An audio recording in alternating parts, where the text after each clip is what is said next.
Good morning student, I am Poonam, your English teacher from Sardar Patel Public School, Katrathal. Today we study the rest part of this topic, sentence. Last video में हमने क्या पढ़ा? What is sentence? Sentence, a group of words is called sentence and इसके parts पढ़े थे हमने. First था subject and second था predicate. तो subject क्या होता है? The doer of the action is called subject and predicate क्या होता है? The action done by the doer is called predicate. तो हमने ये पार्ट्स पढ़े थे. आज हम क्या पढ़ेंगे? Kinds of sentence. सेंटेंस के प्रकार कितने होते हैं? There are 4 kind of sentence. कितने प्रकार होते हैं सेंटेंस के? 4 प्रकार होते हैं. याद रखना है आपको. कितने पार्ट्स होते हैं? 4. फर्स्ट है असर्टिव सेंटेंस. तो हम इसको पढ़ते हैं. क्या होता है असर्टिव सेंटेंस? द स्टेटमेंट्स, मतलब जो कथन है, दैट असर्ट, स्टेट और declare something are called assertive sentence. There are 2 type of assertive sentence. मतलब एक ऐसा स्टेटमेंट जिसमें असर्ट, स्टेट और डिक्लेयर, मतलब कुछ घोषित किया जाए, कुछ डिक्लेयर किया जाए, तो उसको हम असर्टिव सेंटेंस कहते हैं. उसके 2 पार्ट्स होते हैं. इसके भी 2 असर्टिव सेंटेंस के भी 2 टाइप्स होते हैं. फर्स्ट है अफर्मेटिव सेंटेंस. फर्स्ट क्या है? अफर्मेटिव सेंटेंस, जिसको सकारात्मक सेंटेंस कहते हैं. द सेंटेंस दैट अफर्म और state something is true are called affirmative sentence. The sentence that affirm, मतलब कोई भी किसी चीज़ को दृढ़ संकल्प के साथ बताता है. स्टेट समथिंग इज ट्रू, और यह बताता है कि ये बात ट्रू है, तो इसको हम कौन सा सेंटेंस कहेंगे? अफर्मेटिव सेंटेंस कहेंगे, मतलब सकारात्मक सेंटेंस. जैसे एग्जांपल है he writes a letter. He writes a letter, वह पत्र लिख रहा है, तो लिख रहा है, दिस इज ट्रू, तो यह अफर्मेटिव सेंटेंस है. You are an intelligent boy, तुम एक इंटेलिजेंट लड़के हो, तो ये बात ट्रू है, तो ये कौन सा सेंटेंस हो गया? Affirmative sentence. और याद रखना इसका end with full stop. Affirmative sentence का एंड किससे होता है? फुल स्टॉप से. ओके. उसके बाद है नेगेटिव सेंटेंस. असर्टिव सेंटेंस का ही पार्ट है second, negative sentence. The sentence that negate, मतलब नकार दे, किसी बात को नकारे, आर कॉल्ड नेगेटिव सेंटेंस. जैसे कि एग्जाम्पल देखते हैं, he does not write a letter. इसमें यूज होता है नोट का. आप इसको इन सेंटेंस को किससे आइडेंटिफाई कर सकते हैं? नॉट. किससे इसमें क्या आता है? नोट यूज होता है. You are not an intelligent boy, तो नेगेट हो गया, इसमें नोट का यूज हो गया, तो हम इसको आइडेंटिफाई कर सकते हैं. फिर से एक बार देखते हैं. असर्टिव सेंटेंस था.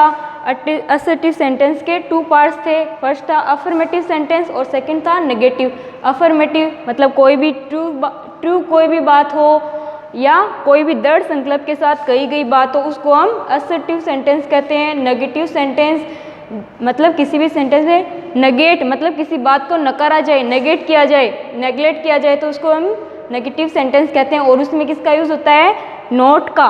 याद रखना, नोट से हम इस सेंटेंस को आइडेंटिफाई कर सकते हैं. फिर अगला सेकंड पार्ट है इंट्रोगेटिव सेंटेंस. कौन सा है? Interrogative sentence. The sentence that ask the questions are called interrogative sentence. इसको अब आप सब जानते हो. हम किसी से कोई भी क्वेश्चन पूछते हैं, जिसको हम क्वेश्चन पूछते हैं, तो उन सेंटेंस को हम क्या कहते हैं? Interrogative sentence. और किससे आइडेंटिफाई कर सकते हैं? वी पुट ए मार्क, ये वाला मार्क है, इसको हम यूज़ करते हैं ऑफ इंट्रोगेटिव सेंटेंस. जो भी इंट्रोगेटिव सेंटेंस हम राइट करते हैं, तो उसके साथ एंड में किसका मार्क का यूज़ करते हैं? इस मार्क का यूज़ करते हैं. ठीक है. जैसे एग्जांपल है व्हाट आर यू डूइंग, तुम क्या कर रहे हो, तो इसका क्वेश्चन मार्क का यूज़ हो गया. ठीक है. याद रखना, आप इससे आइडेंटिफाई कर सकते हो इन सेंटेंसेस को. What is your name, how old are you, इस तरह से इसके एग्जाम्पल हो जाएंगे. इसके बाद है इम्परेटिव सेंटेंस. इम्परेटिव मतलब किसी से आज्ञा लेने, अनिवार्य होते हैं ये, मतलब इसमें किसी की आज्ञा लेना या किसी की एडवाइस मानना कंपल्सरी होता है. कंपल्सरी होते हैं ये. ठीक है. The sentence that show order, मतलब किसी को ऑर्डर दिया जाए कि give me a glass of water. Advice हो, जिसमें आपको कोई एडवाइस दे कि आपको ये करना है, डू योर वर्क, ऐसे कोई एडवाइस सजेशन हो कि आपको ये नहीं करना और ये करना है, और आर कॉल्ड इम्परेटिव सेंटेंस। तो इनको हम इम्परेटिव सेंटेंस कहते हैं। जैसे कि एग्जांपल देखते हैं, ओबे योर एल्डर्स, तो ये हमारे लिए कंपल्सरी है कि हमें अपने एल्डर्स का क्या करना चाहिए, ओबे करनी चाहिए, उनकी आज्ञा माननी चाहिए। डू नॉट गो देयर, हमें अपने पेरेंट्स बोलते हैं कि डू नॉट गो देयर, आपको वहाँ नहीं जाना है तो आपको वहाँ नहीं जाना चाहिए, यह आपके लिए एडवाइस है कि आप वहाँ कोई खतरा होगा इसलिए आपको मना कर रहे हैं वो। इसके बाद है फोर्थ सेंटेंस है एक्सक्लेमेटरी सेंटेंस, विस्मयादिबोधक कथन। तो कौन से होते हैं, the statement that express some sudden strong feeling, मतलब कुछ अचानक से स्ट्रॉन्ग फीलिंग हो, किस किस की फीलिंग हो, ऑफ जॉय, खुशी की, अचानक ही कोई खुशी आ जाए, एंड शोरो, अचानक ही किसी दुख का पता चले आपको, और वंडर, या किसी चीज़ का आश्चर्य हो। वी पुट ए मार्क, और ये वाला जो मार्क है हम एक्सक्लेमेटरी सेंटेंस के साथ यूज़ करते हैं ऑफ एक्सक्लेमेटरी सेंटेंस। जैसे एग्जांपल देखो, how beautiful the rain is, how beautiful the rain is, तो ये वंडर, हमें आश्चर्य हो रहा है कि जो रेन है कितनी ब्यूटीफुल है, तो ये मार्क यूज़ हो गया। आप इस मार्क से आइडेंटिफाई कर सकते हैं। फिर ओ ही इज़ नो मोर, मतलब ये दुख का सोरो कि वह नहीं रहा, तो ये हमें दुख प्रकट कर रहा है। एक बार फिर से देखते हैं हम। फर्स्ट था असर्टिव सेंटेंस। असर्टिव सेंटेंस के अंदर क्या आता है, मतलब कोई भी जो ट्रूथ बात होती है उनके बारे में कहा जाता है, तो असर्टिव सेंटेंस होता है। इसके 2 पार्ट्स थे, अफर्मेटिव और नेगेटिव। अफर्मेटिव में कोई भी कथन जो सत्य कथन है उसके बारे में कहा जाता है, तो अफर्मेटिव सेंटेंस होता है। नेगेटिव सेंटेंस में आपको पता ही है, द सेंटेंस दैट, जिसमें नेगेट मतलब कोई भी बात को नकारा जाता है, नोट का यूज़ होता है, अंत में फुल स्टॉप का यूज़ करते हैं हम। इंट्रोगेटिव में आपको पता ही है, किसी से कुछ पूछना, आस्क करना, क्वेश्चंस, आप क्वेश्चंस तो रोज़ अपनी डेली लाइफ में यूज़ करते ही हो, तो उसके एंड में हम ये वाला मार्क लगाते हैं, तो आप इससे आइडेंटिफाई कर सकते हो कि ये कौन सा सेंटेंस है, इंट्रोगेटिव। अगला है इम्परेटिव सेंटेंस, आज्ञा वाले।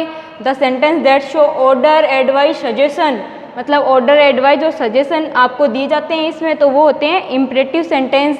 जैसे कि आपको ये आज्ञा माननी चाहिए, या ये डू नॉट गो देयर, वहाँ नहीं मत जाओ, तो ये इनका भी एंड फुल स्टॉप से ही होता है।